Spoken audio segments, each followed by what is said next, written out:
Welcome to Travel with Joy, the podcast where real life meets travel. My name's Joy. I'm your host, and I'm a flight attendant, a Navy reservist, and a storyteller. And we're going to be sharing conversations and just talking about meaning and movement and going deeper when it comes to travel. Today, I have my friend, Caitlin McSharry. We have been in the Navy together for how long now? About almost 7 years. You know what's so crazy? I actually got called last week by an investigator asking me how long we've known each other. And I was like, trying to do the math. And I just could not. So then I don't know why, but I said 8 years. So now I feel better because I was like, I have really no idea. Because I've been in the Navy Reserves for about 15 years. Mm-hmm. And then one day, this beautiful girl comes in, and I'm like, oh, who's that? And it was McSharry. So let's just get right into it. Did you grow up in Nebraska? I did. So I moved here when I was about 5. My dad moved around for work. So I was born in Indiana, lived in Tennessee for a little bit, and then we moved back to Omaha. My whole family's from here, so. Wow. Now, what was your childhood like? It was pretty good, pretty average. We did a lot of traveling. My dad still was traveling for work. Grew up kind of playing on a farm, just swimming and. Now, when you say you guys were traveling a lot, do you mean like going on vacations or just like traveling for his job, or like would he go on a work trip and then he would bring you guys? Mm-hmm. So it was a little bit of both. So we would go on family vacations, and then my dad moved to Brazil for his job. And then after that time was up, he moved to Ohio and then Arkansas before he retired. So when he moved, would it be like he would go and then you guys would visit? Yeah. Wow, that's really dope. So do you remember going to like Brazil? I do, yeah. Wow, that's one country I've never been to, and I really, really want to. My younger sister, that's my travel companion, she really wants to go to Brazil, but Brazil's actually really hard to get to as a standby traveler because it's always full. Yeah. But that's definitely on my bucket list. That's so awesome. Now, when you were growing up, what did you want to be when you grew up? So I watched a lot of NCIS and cop shows. So I really wanted to do like forensics. Mm-hmm. And then I think going into high school, it's kind of when that dream faded, and I had no idea. And it's kind of that way into my first 2 years of community college. Now, what did you study when you were in community college? So I just did a basic liberal arts transfer degree, so just gen eds. Very cool, very cool. Now, what inspired you to join the Navy? So I had an uncle that was in the Navy. He was an OS, just like I am. I didn't have a plan for what I wanted to do, and it just seemed like a life-altering event, and I didn't see any way it could go bad with a new opportunity. Now, what is an OS? So it's an operations specialist, and the majority of OSs will work on radar systems. There's other schools you can go to, like AIC and Aztec, so it's Helo and air control. Anything to do with operations. And each person, when you're on a watch floor, will kind of have their own little station they're at, all doing different things, but related to radars. That's so cool. Now, when you went to the Navy and you like talked to your recruiter, did you consider any other jobs, or was it like OS or bus? So because I was going into the reserves, and at the time not all rates were available in the reserves, I was very limited on my list, and it was like BM, OS, and I did not want to do any of that. I just wanted to be an OS, so I was willing to wait. I told my recruiter, he was like, it could be a 6 to a year-long wait to get for OS to open up. I'm like, I'll wait. I got a call the next day saying that it was available, so then I signed the paperwork. Wow, that's so crazy. Mm-hmm. Now, what do you find the most rewarding about being in the Navy and being an OS? So for OS, it's very versatile. You can do quite literally anything, where some other jobs are limited on where they can't go and work. I would say the most rewarding thing is being able to set a goal and actually achieve it. and then also mentoring people, and then seeing the way that they also have those goals and achieve them. This is also the sailor of the junior sailor of the quarter, Yeah. right? That's a pretty big deal. I've been in for quite a bit and I've never had that. So that's pretty ballin'. Now, was there a reason you chose to go reserves rather than active duty? Yeah, so I wanted to go to school. My uncle explained to me, and he was in the 80s, so quite a while ago. But you're going to be living on a ship. You're going to be deployed, and although that wasn't the issue, I wanted to go to school, and being a full-time college student, and then also trying to go on deployments on a ship where you might not have access to what you need for school was kind of hard in my mind. So I decided to go reserves, and it's worked out. And you recently graduated, so congratulations. Thank you. And do you want to just let them know about like your degree and like what your hopes with having that degree are? Yep. So I originally started out with, so I got a bachelor's of science in aviation, and then I was originally in the UNO's pro flight program, and with working full time, being in the reserves, it got too much, so I dropped to their transportation side, and my goal with that, I still want to be an airline pilot, working towards that, but I was able to graduate without essentially being held back for being in the pro flight program. So what can you do with your degree? So anything in like airport operations, anything aviation related for the Navy, but the goal is to be a pilot. So yeah. That's what, the only reason I say that is just because like I'm in a group called Women in Aviation, and some people like when they hear that I'm in Women of Aviation, they're like, "Are you a pilot?" And I'm like, "No, I'm a flight attendant." And they're like, "Oh," but it's like there's a person that's a marketing of the L&K, like the Lincoln Airport, that's in the group. There are people that are, student pilots that go to Ignite. There are people that, are first officers. But then there are people that, they work in aviation communications or aviation management. So there's so many other things that you can do when it comes to the aviation side. It's not only pilot. There's just so many things. Now, I missed you so much because you were gone last year. You were gone for about a year, right? About a year, yeah. Okay, so do you want to tell us about your deployment and why you were gone for a year? Yeah, so I went on a deployment to Kuwait. I left October of 24, and I did about a month training for pre-deployment. I was in Virginia for a week doing just medical paperwork, admin stuff. I went to Fort Bliss, Texas for 2 weeks for it was like a GWAT combat training. So we did it with the Army, and because I was in an Army commando, something that was required, I had a blast. I loved it. It almost made me consider switching to the Army. No way! Yeah. What? Yeah, but then they told me that the Army isn't like that every day, so I decided I probably shouldn't. So break down like what a day was like during your like workup to get to your deployment.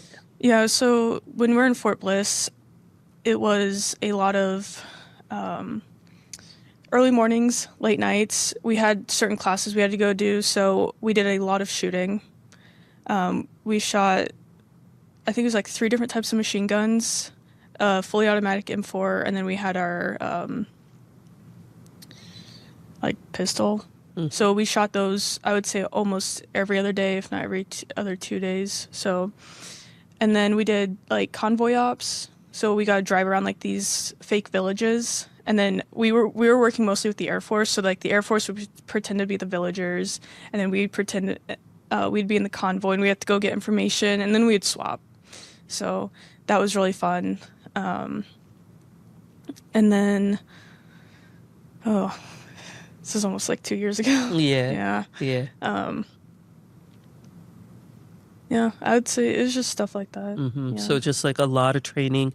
Now, when you went to Kuwait, what was Kuwait like? Very brown and gray. Yeah. I was very interested in that side of the world because it wouldn't be something I would travel on my own time. But since I got to go there with the military, I wanted to take full advantage of that. Kuwait, it's very small country, and we were down in like. Is there a state that you could compare it to? It was almost like Fort Bliss, Texas. Oh, wow. Yeah, because Okay. the training facility that we're at was out like in the desert. Okay. So it was somewhat like that. It was a lot more hazy over in Kuwait. Like there was, I don't ever really remember the sky being blue on a very consistent basis. Do you mean just like poor air quality? Yeah. Okay. There was an oil refinery right very close to our base, so but it was very hot. It was Like, very sandy. I heard it gets up to like 118. Is that right? Yeah, so I went over there in the wintertime and I got over there in November and it was still fairly very hot. And it's also humid because you have the Gulf that's right there. And then in the wintertime, it'd be warm enough in the day and then at night it'd be cold. Kind of like Cali. Yeah. Now, did you have like free time to explore Kuwait, or was it kind of like you guys just had to stay on base, or how was that? So we were only allowed to leave for official travel. We did get a leave because we had to go pick up people from other bases or from the airport. But as far as just like leaving when you're done with work, was not allowed. So when we would go out and pick people up, we'd try to take full advantage of that in an appropriate way that we could. So Now, were you in like a barrack, like kind of like a dorm room type, or were you in like a Connex box, or did you have like a roommate, or how was like your whole living situation? so they try to place us as close to where we worked as possible, to make it convenient, and it also depended on rank.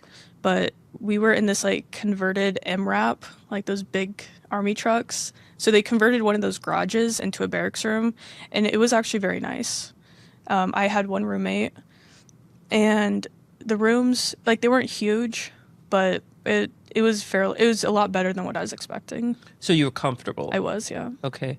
Now, are you like, did you get along with your roommate? Was your roommate also in the Navy, or was she in another a branch, or? So my roommate was in the Army Guard. Okay. She was a staff sergeant, but I loved her. So, yeah, she was great. Now, what made you decide to volunteer to go on a deployment?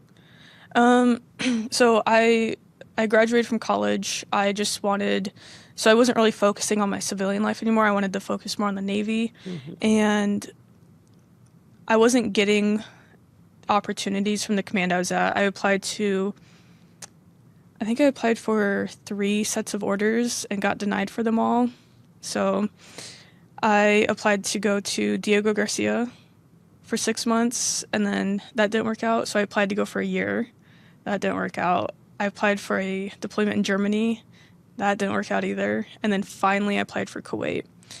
And then a week later, I got a phone call from the Reserve Center saying I was tagged, and I almost didn't believe it. So, See, that's one of the things that I have always had an issue with, because I've been in for about 15 years and I do not want to go to the Middle East. I mean, I will if I have to, but I have over the years, I've tried to put in to go, South America, Europe, and those are like a highly coveted spots where people want to go. So, of course, it's hard to get orders like that. I've been able to get 4-month orders to off it, which, has been really nice because I've been local, and I've even been able to get, like, orders to Jamaica and Alaska and different places for a couple of weeks.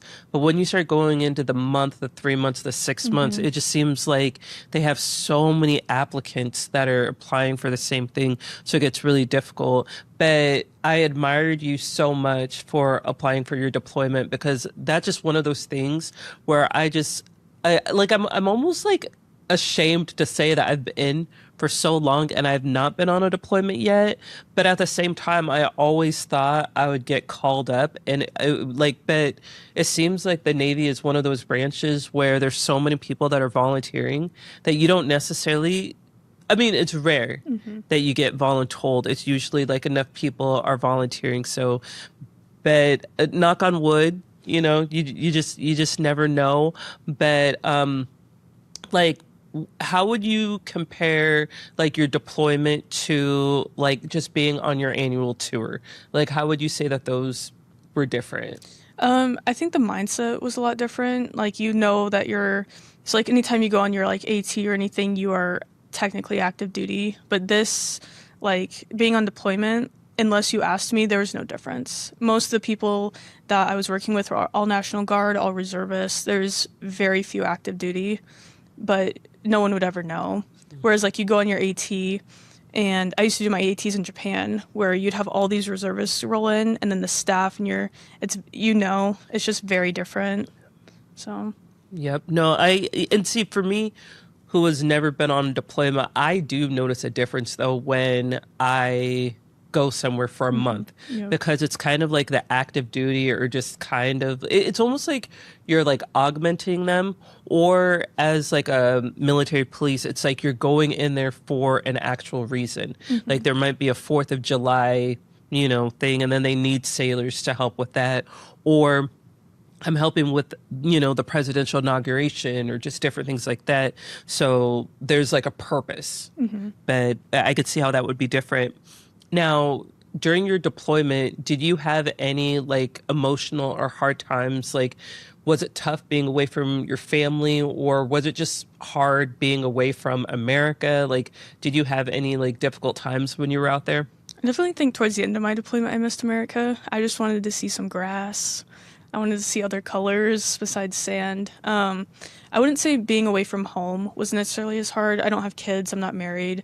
But I think what made it hard was some of the people I worked with really made it difficult. And that's kind of where the struggle came in a little bit, not necessarily being away from home. Because I did want to do that deployment so bad. I just wanted to go somewhere. I didn't care where. So... Yeah, it's almost like if you're a civilian, it's like you're working with the same person every day, but it's almost like you can just quit your job if it gets to be too bad. But like in the military or on a deployment, it's like you just can't. Like, what did you do to help you? Like, what were some of your coping strategies that you used to be able to kind of help you get to the end of your deployment? Yeah, so a lot of the issues arise within my section. We had an OIC that wasn't the best. And when you mix all these, I worked with Army, Air Force. I mean, I saw the Space Force for the first time out there, and mixing all these branches' cultures, some of them clash. And when you say OIC, you mean officer in charge?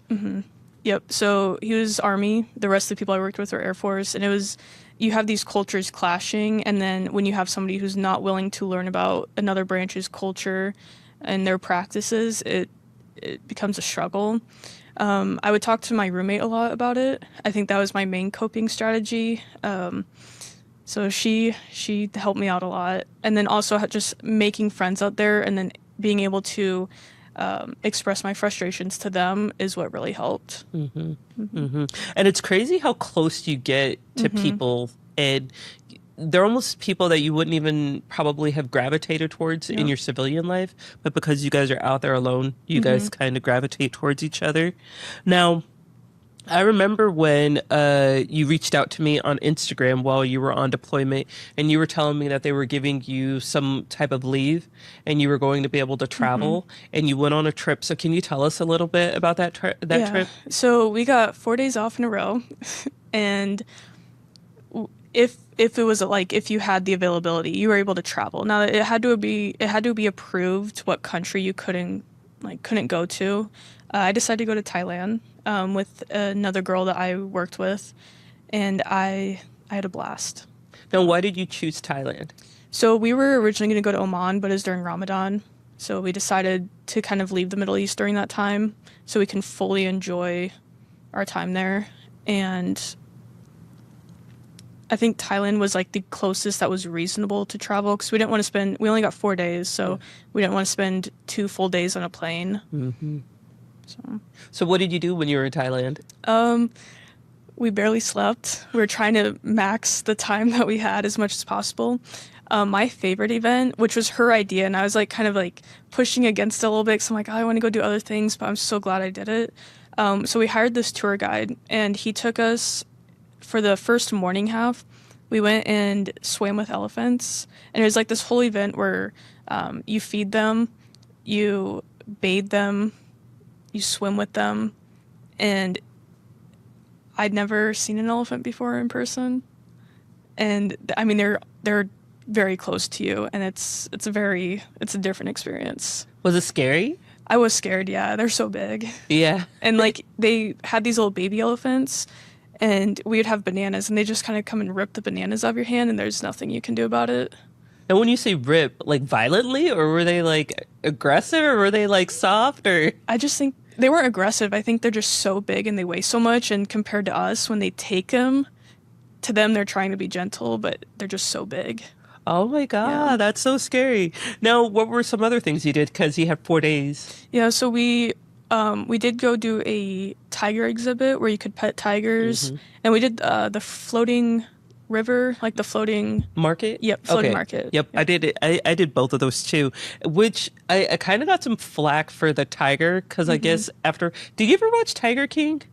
I did a very long time ago. Okay, I guess some of those animal activists say you're not supposed to like take pictures with tigers Yeah, because they're treated inhumanely, but I did. yeah. Maybe cross that one off the list next time. Yeah, I won't do that again. Yeah. Won't do that again. But and then the floating market. Did you like the floating market? I thought it was so cool. I thought it was cool that like all these houses were on stilts and that Yeah.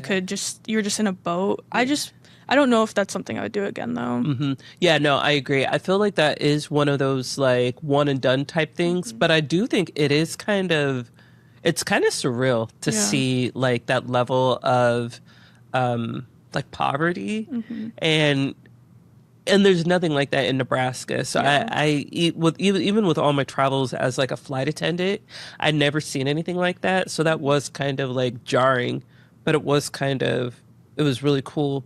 Did you were you able to like eat some like Thai food and did you enjoy that? Yeah, we tried to eat all the food that we could because we didn't really get to taste local Kuwaiti food.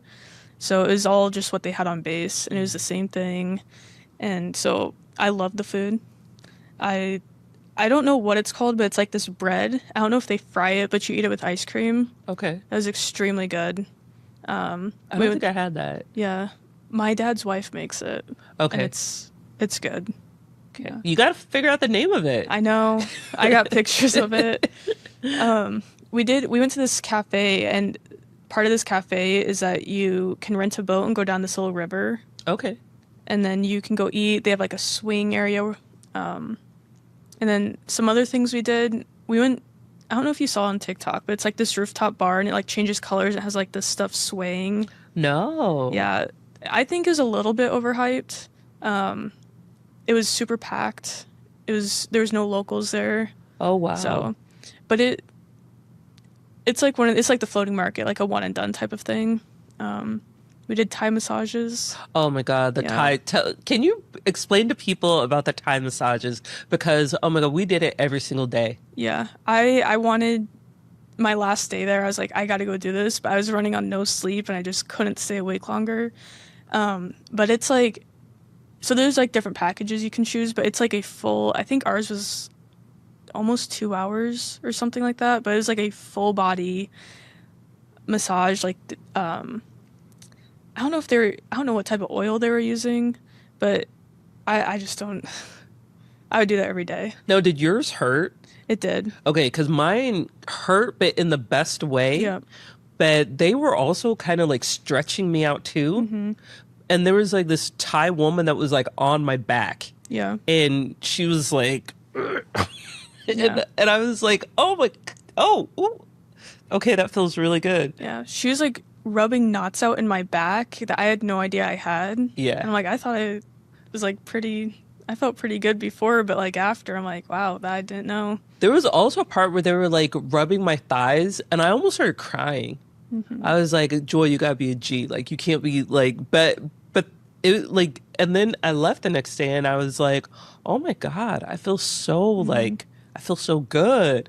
And then my sister was like, because we were walking probably 20,000 steps, and the next day she was like, yo, want to go back? And I was like, yeah. And it's like, what, like $30 for 2 hours? It was like so affordable, so cheap. So that was like Yeah. really, really awesome. Now, were you able to do any other travel while you were in Kuwait? I did. So I went to Qatar for a week, and there you were allowed to leave base whenever. So we tried to knock out as much of Qatar as we could. What is Qatar like? It's beautiful there. It's not like you're seeing like cultural things. Like if you go to Ireland, you're not going to see castles, but with at least the time that we had, it's very like modern. That's what I keep hearing. Yeah, it's very bright. There's a lot of, I don't know if they're LED lights, but like they're just everywhere. But we went to this sea village, and like all these parts of Qatar were so different. So the sea village was beautiful. Just like the way the houses, I don't know if they were houses, but just the way like the buildings were. And then the sea village, and then we went to, I don't know if you know the building, but it's a hotel, but it's a U shape and it's black. No. It's kind of like I don't know, want to call it like a staple sightseeing thing. Okay. But that was pretty cool. Now, how receptive were they to like Americans? I think that I didn't like have any issues. Like it was a lot of, especially in Kuwait, a lot of your workers are foreign. So you don't have a lot of actual Kuwaitis working like in the malls or in places like that. But I saw a lot more foreigners in Qatar than I saw in Kuwait. That was one of the things that kind of surprised me when I first joined the military, and I had friends who, did deployments in Bahrain and Kuwait and Qatar and all these places, even Dubai and the UAE, and they were telling me about how it's so modern and there's like so much money. Because I think sometimes as Americans and like ignorant Americans, when you're seeing things on TV, you're just thinking every place in the Middle East is like war torn or doesn't have a lot of money. And we're just like, we're just not like kind of exposed to that other side. So that has been really interesting. And some of those countries have never really been on like my bucket list or my radar. But it's so cool that you were able to experience like some of those countries that you might like otherwise wouldn't have experienced. Yeah. Now, are there any places that are kind of like on your bucket list that you would like to go to, or some that you have been to that you would want to go to again after your deployment? Yeah, so after my deployment, also on my deployment, I also went to Iraq. Oh, tell Northern me about Iraq. that. Yeah. So it was up in Erbil, and it was really weird. So it's like the Kurdish region, and we were not allowed to leave base, but the base kind of sits up on a hill, and you look out and it looks like downtown Omaha, like the skyline. Way. Yeah. Wow. And there was people that did live off base, like contractors and stuff, but I almost would want to see, like they have the Citadel there, which is like one of the oldest places on Earth, and I would love to see that. I loved it up there. Just different environment than like being in Kuwait. It's just very different. To me, a lot more peaceful. Yeah. But my mom also has someone she works with, and her daughter is a teacher up there, and she loves it, and she stayed. So I think I would almost want to go back there just to see the Citadel. Definitely. On my way, my redeployment from Kuwait, I was with, I think, 5 people that I did my pre-deployment with in Fort Bliss. So that was really nice knowing people. And we went to Germany. We were there 3 days before like our like courses started. And they didn't really tell us that we couldn't go certain places. So we drove down to Switzerland. How long of a drive is that? I think it was like a total of like 5.5 hours from wow. where we were at. So not too long, but we stayed the night in Zurich. I had a blast. It's beautiful there. That's what I hear. Yeah. I heard it's expensive though. It is very expensive. Yeah. We weren't there for like a full 24 hours, but that's one of the places I'd love to go back to. Just driving through it, it was beautiful. Yeah, no, I know we don't fly out of Atlanta, but we do out of JFK. So a lot of my flight attendant friends will pick up Geneva or Zurich out of Switzerland. And I really wanted to do that, but they're like, you got to bring like a lot. Like they told me they'll drop like $500 in like a weekend, just like for dinners. Yeah. And so I just, that's kind of, because I'm a very frugal traveler, but I do hear that it's like so beautiful. And actually, I vacation in March, and I was telling somebody recently, like 6 months ago, that I really wanted to go to Switzerland, but I don't have Switzerland money. Yeah. And she was actually telling me that I should go to Andorra. And she was telling me that Andorra is like the poor man's Switzerland. So I think I'm gonna try to go to Barcelona and then take a train up to Andorra and check out Andorra. But how did being in the Middle East and just like a different country change your perspective and just influence your like the way you view, your life and your stress and just like your problems back home? Yeah, it's a very different culture over there.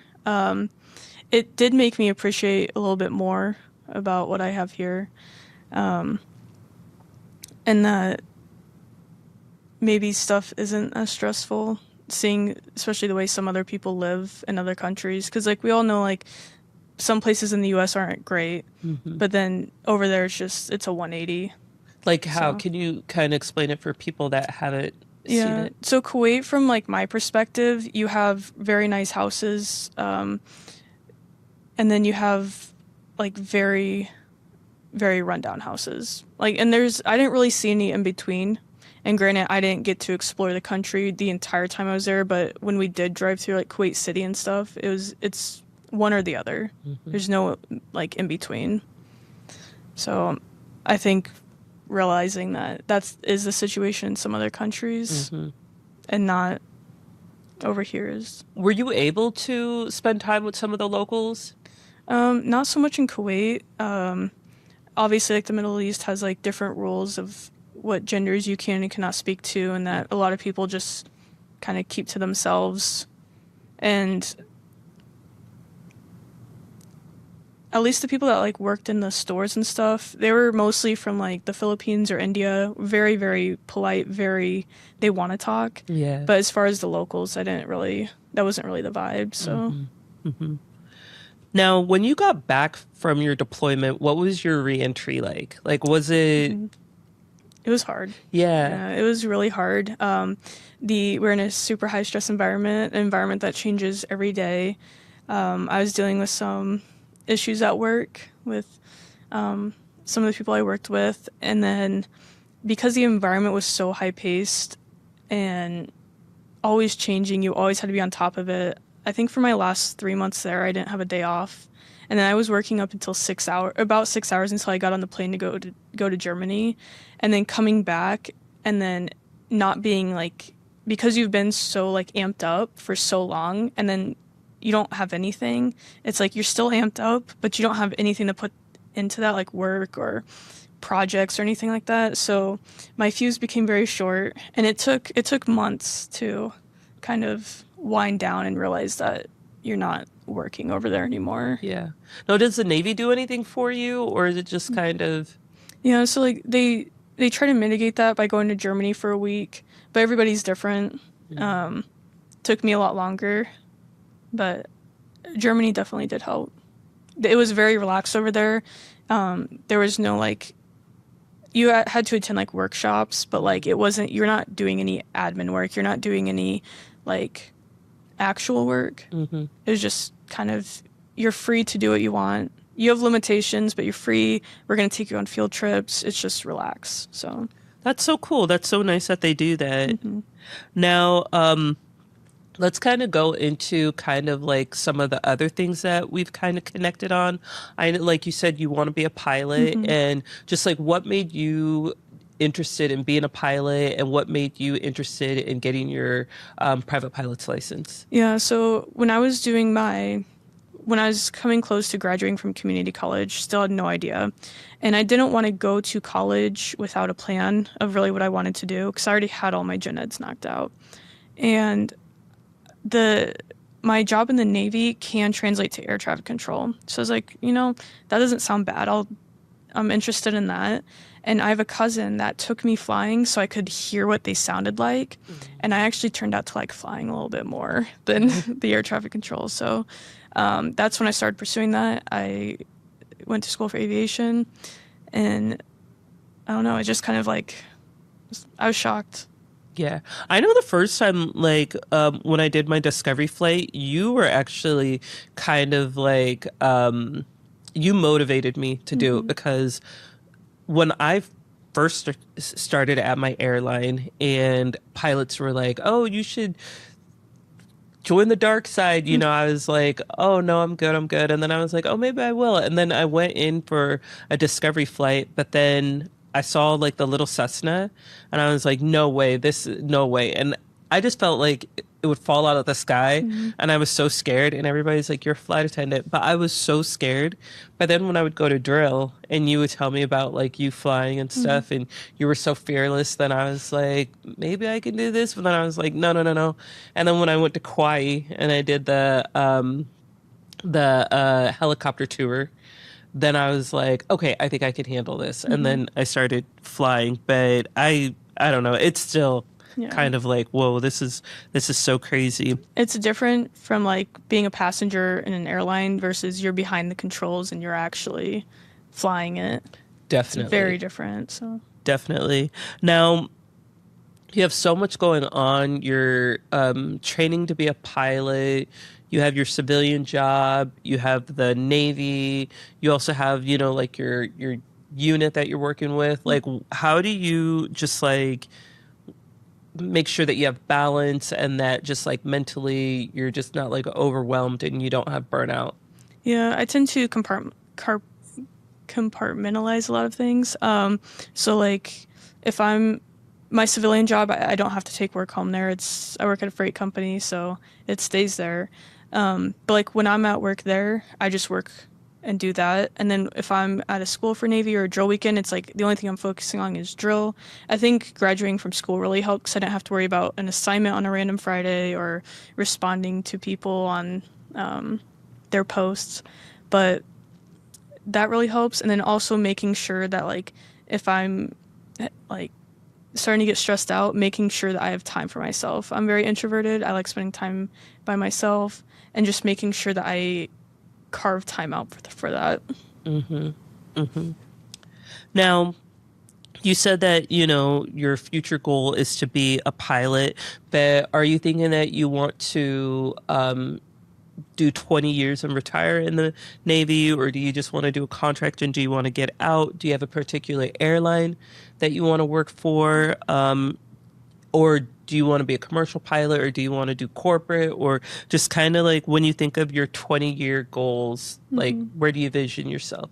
Yeah, I think I will do 20 years in the Navy. By the time my contract's up, I'll have 8 years in, and I've had nothing. I mean, there's ups and downs, but like I've had nothing but positive experiences in the long term, and it definitely opens doors. And then as far as like piloting, I guess whatever door is open. So whether that's corporate or the airlines, I'll take whatever is available. But So what's your ultimate like dream? I think I'd like to fly for Delta. Yeah, That's really awesome. yeah. That's really cool. Now, do you want to do anything with your aviation management stuff or? Um, I I would consider contracting for the government, but my degree was just kind of because airlines require a degree. Also, it helps you with the Navy if I ever wanted to commission. Mhm. And then also, I do like aviation, so just getting a degree is something that I'm interested in. But as far as like working at an airport, I might like it, but it's not in the cards right now. Mhm. Mhm. Now, is there anything that you wish that the listeners knew about, being a sailor or deployment or aviation or just any like common misconceptions that you want to dispel? Yeah. So like I've never been on like a deployment on a ship. So I can't really like speak towards the hardships of being like fully active duty for 5 years, but on the like positive sides, like I met some of my best friends. I've had a lot of doors open for me. I've got to do some really cool things. And if you have a goal, it's always possible to achieve that goal. Like some things are harder, like our exams and stuff, but like as far as like going into certain commands or going to certain places, That's one thing that I didn't know, and it took a while to figure out, but I really like it. But my favorite part is like the people, meeting different people. That's by far my favorite. Would you ever consider being a flight attendant? I actually was considering it. If I ever wanted to leave the job I'm at currently, just to work in aviation. So It'll kind of considering teach it. you about the lifestyle Yeah. and just kind of like get your foot in the door and just kind of the grind. Yeah. Something to consider. Yeah. I keep telling her that she should apply to be a flight attendant and fly with me, but yeah. Is there anything that you think that we missed that you want to talk about or anything? I don't think so. I think we covered a lot. Navy was definitely the best decision I've ever made, so I try to recommend that to everybody. Even though it might not be for everybody, but by far the best decision I've ever made. I agree. I agree. Like when people ask me if I had to do it all over again, would I do it again? And I definitely think I would. Sometimes I think I would have maybe done like 4 years active duty and then joined the reserves. But at the same time, like I just love my life and I had a good time at UNK. So I'm like, I think everything kind of worked out the way it was supposed to. But I definitely think my career has been really, really amazing. Even not going on a deployment, I still think like I have been able to be in so many different countries, met so many people, really grown. So yeah, no, I love the military. Yep. Okay. Well, you guys, thank you so much for spending part of your journey with us today. If this episode really resonated with you today, please leave a comment, subscribe, leave a review, share it with a friend. Also, if there's anybody that you think I should have on the show, definitely leave a comment. Until next time, take care of yourself and safe travels.